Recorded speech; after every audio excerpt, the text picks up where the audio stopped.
कि पूरा का पूरा अमृतसर वक्फ की जमीन पे? नहीं कहा। नहीं, मैं आपसे पूछ रहा हूं सर, जब संसद पे दावा हो सकता है, मैंने गुरुद्वारा प्रधानमंत्री के घर पे हो सकता है, तो आप तो किसी वक्त तो किसी भी कब्जा मैंने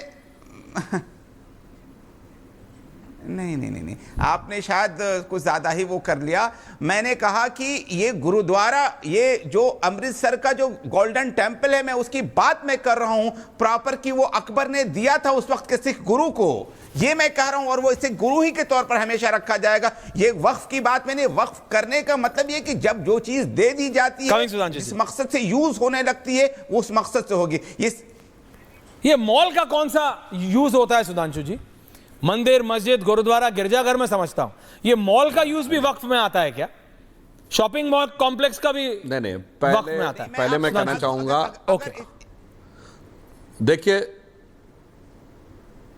बोलिए। जुनैद हारिस साहब जो हैं वो पढ़े लिखे लर्नेड व्यक्ति हैं, इसलिए इसने उसको दिया था, उसको दिया था, इसके प्राइमरी सोर्सेज होते हैं, फरमान होने चाहिए। किसी ने कहानी बना दी, किताब में लिख दिया, एक जगह पट्टी लगा दी, उससे काम नहीं चलेगा। जैसे मंदिरों को ढहाने के फरमान हैं जो मसीरे आलमगिरी में लिखे हुए हैं कि 6 अप्रैल 69 को ऑर्डर किया काशी विश्वनाथ मंदिर को ढहाने के लिए, फिर सितंबर में फौज गई और उसने कहा कि ढहा दिया गया, फिर जनवरी 1670 में कहा गया कि अब इसको मूर्तियों में लगा दे। अभी आपके मुंह से क्या बात निकली?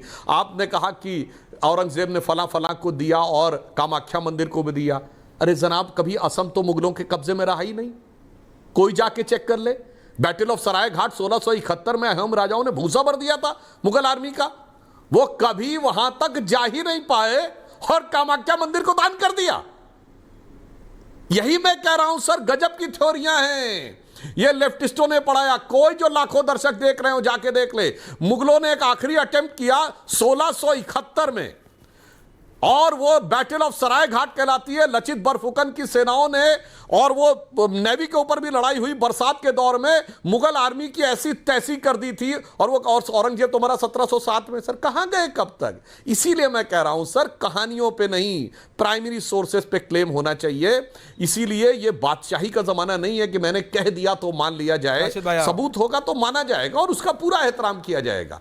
और मैं अंत में यह भी कह दूं, मैं उस प्रश्न का भी आपने उत्तर नहीं दिया, किस भारत में कम्युनिटी को यह अधिकार प्राप्त है? आपने तो चर्चों में भी दावा कर रखा है, केरल बिशप काउंसिल ने लिखा है कि अमेंडमेंट करना चाहिए, आपने जमुनानगर के गुरुद्वारे पे दावा कर रखा है, तमिलनाडु के मंदिर पे दावा कर रखा है। तो मेरे विचार से भी तो सोचिए ना, दावा तो जहां माना जाए वहां कर दे, उसके बाद हमने कहा तो मान ले, कहा नहीं, लिखा माना जाएगा। जुनैद हारिस साहब वांट्स टू काउंटर, फिर राशिद भाई आ रहा हूं जी। प्रोफेसर जुनैद, मैं बिल्कुल इस बात से इत्तेफाक करता हूं कि अगर कोई दावा कर दे, पार्लियामेंट पर कोई दावा कर दे, कहीं पर बिल्कुल नहीं माना जाएगा जब तक कि कोई सबूत नहीं हो। मैं इस बात से पूरी तरीके से सहमत हूं। ये बिल्कुल गलत बात है, बल्कि ये तो एक मजाक है। ये कभी भी कुंभ पर कोई जाकर के दावा कर दे, कोई कहीं पर भी दावा कर दे। लेकिन अभी जो इन्होंने सबसे पहले जो बात कही है, मैं आपको बता दूं, BN पांडे ने जो मुख्तलिफ जगहों से फरमान इकट्ठा किए थे और अपनी किताब में उसको उन्होंने मेंशन भी कर रखा है, उसके अंदर मैं बता दूं, ये फरमान वो कह रहे हैं कि वो आज भी मौजूद है। तो कामाख्या में तो अभी भी चेक किया जा सकता है कि फरमान मौजूद है या नहीं, एक कामाख्या मंदिर को गुवाहाटी को औरंगजेब ने दिया था या नहीं। इसलिए इसके अंदर तो हम आपस में डिस्कशन करें, कोई बात नहीं, बल्कि इसको चेक किया जाना चाहिए। मैं इस बात से सहमत हूं और इसमें कोई शक नहीं। मैं दोबारा इस बात को कह रहा हूं कि कहीं पर भी जाकर के कोई भी दावा कर दे, बिल्कुल मैं इसका मुखालिफ हूं कि वक्फ के नाम पर नहीं किया जा सकता है। बल्कि मैं एक मशवरतन एक बात जरूर कहूंगा कि अगर वाकई जब वक्फ किया जाता है तो उसका सबसे इंपॉर्टेंट पार्ट ये होता है कि वक्फ के अंदर मंशा भी होता है कि किस मंशा के तहत ये चीज़ वक्फ की जाती है। मैं पूछता हूं कि जिन चीज़ों को मुसलमानों की भलाई के लिए सत्ता पक्ष यानी बीजेपी इस वक्त सब कुछ करने वाली है, क्या लिस्ट उसने तैयार कर लिया है कि किस किस मकसद के लिए कौन कौन से औकाफ हैं? मैं समझता हूं कि मैंने सही जेन्युइन जगह पे सवाल किया है। प्रोफेसर सुधांशु साहब इसको ज़रूर क्लियर करेंगे, किन किन मकासद के तहत जो है वक्फ किया गया है। वो लिस्ट अगर दे दे तो मैं समझता हूं काफ़ी आसानी से काम हो सकता है। सुधांशु जी, सबका होगा, मॉल का तो नहीं है उसके अंदर ऑप्शन, आपने दे दिया। शॉपिंग कॉम्प्लेक्स का तो नहीं दे दिया, अपार्टमेंट कॉम्प्लेक्स तो नहीं दिया, 5 सितारा होटल तो नहीं दिया। बिल्कुल बता रहा हूं सुधांशु जी। अच्छा, एक बात और भी, एक बात और भी, पहली बात फिर कर आजादी दूं। के बाद से लेकर कम से कम अब तक अच्छा, बोल लीजिए। जो मॉल बनाए गए हैं और जो चीजें कब्जा की गई हैं वक्फ पर, मैं समझता हूं बीजेपी इस पर जरूर कम से कम अपने आप को तैयार रखे हुए है कि उनको तोड़ेगी और मुसलमानों को वापस दिलाएगी। और हम इस मामले में हम जरूर राशिद जी आ रहा हूं उसके बाद किस चीज का हमको वेलकम करें। ओके, सुधांशु त्रिवेदी इस काउंटर। हाँ, अब मैं फिर बता रहा हूं। देखिए, यहीं पर जुनैद हारिस साहब ने कम से कम ईमानदारी से इतना बोला कि कामाख्या मंदिर वाले विषय की जांच होनी चाहिए। अरे भाई, जब मुगलों का कब्जा ही नहीं रहा तो औरंगजेब ने कहां से दान कर दिया? पॉइंट नंबर 2, आप कह रहे हैं अमृतसर का स्वर्ण मंदिर, अरे वो तो महाराजा रणजीत सिंह जी ने उस पर स्वर्ण छत्र चढ़ाया था। और औरंगजेब के बाद तो वो उसके बाद नादिर शाह आया 1739 में, अहमद शाह अब्दाली 1764 में। कहां मुगलों का कंट्रोल रह गया था भाई अमृतसर के इलाके पे? आप तो पढ़े लिखे हैं साहब, प्रोफेसर हैं, हवा में बात नहीं होनी चाहिए।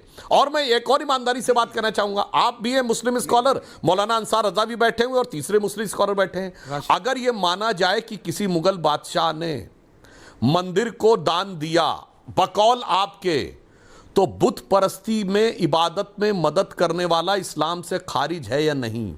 बुत परस्ती कुफ्र है, शिर्क है। बहुत सोच समझ के बोलिएगा, ये दोनों तरफ की बातें नहीं चलेंगी कि जब मुझे जैसा लगेगा वैसा मैं कर लूंगा। आज भी ये फतवे दिए जाते हैं कि अगर मूर्ति के सामने झुक लिए और केवल गणपति बप्पा मोरिया बोल लिया तो भाई वापस माफी मांगो। आज सलमान खान के हाथ में मंदिर का लॉकेट देख के तो फतवा आ जाता है। और औरंगजेब से लेकर अकबर तक जान दे रहे थे, और उसके बाद भी बादशाह गाजी आलमगीर, बादशाह गाजी जिंदा पीर थे, बादशाह आलमगीर थे।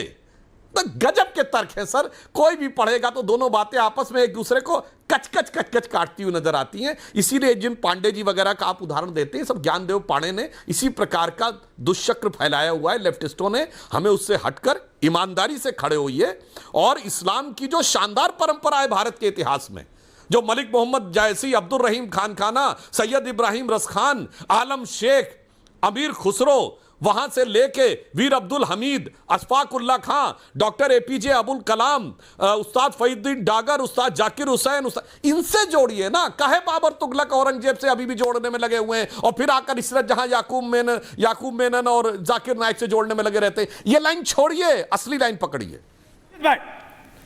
राशिद शरीफ, प्रेसिडेंट SIMPLB हैदराबाद से लाइव है। राशिद जी सुना आपने, I want your first comment. माफी चाहता हूं इतना देर वेट करना पड़ा आपको। राशिद जी।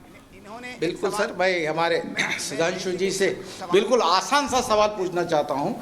नहीं, डिफिकल्ट वाला पूछ लो, अगला तैयार है। जिस तरीके से वक्त बिल के बारे में डिफिकल्ट वाला पूछो। जिस तरीके, हाँ नहीं बिल्कुल, जिस तरीके, नहीं बहुत आसान पूछूंगा सर, क्योंकि देख रहा हूँ जब से मुसलमान कुंभ मेले में खिलाएंगे खाना तो आप नाराज हो जाएंगे, मुसलमान अपने दरवाजे खोल देंगे हिंदू भाई के लिए तो आप नाराज हो जाएंगे, मसाजिद में बुलाएंगे, उनकी खिदमत करेंगे, आप बोलेंगे कि भाई आपको ये इस्लाम कहाँ सिखाया गैर की मदद करना।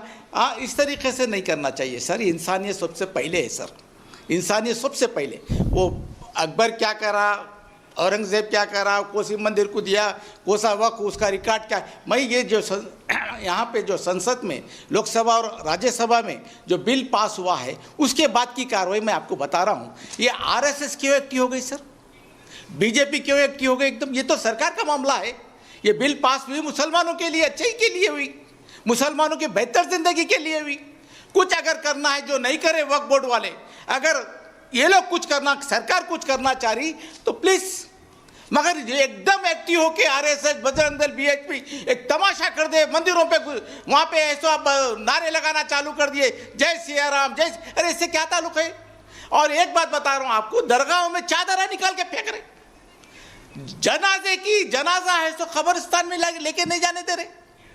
क्या है ये इसके लिए संसद में बिल पास हुआ कि ये लोगों को एक्टिव कर दो, बोल के आप बीजेपी, RSS, बजरंग दल सब एक्टिव हो जाओ। इससे क्या ताल्लुक है जरा आप मेरे को बता दीजिए। ये BHP से, RSS से, बजरंग दल से और बीजेपी के जो कार्यकर्ता है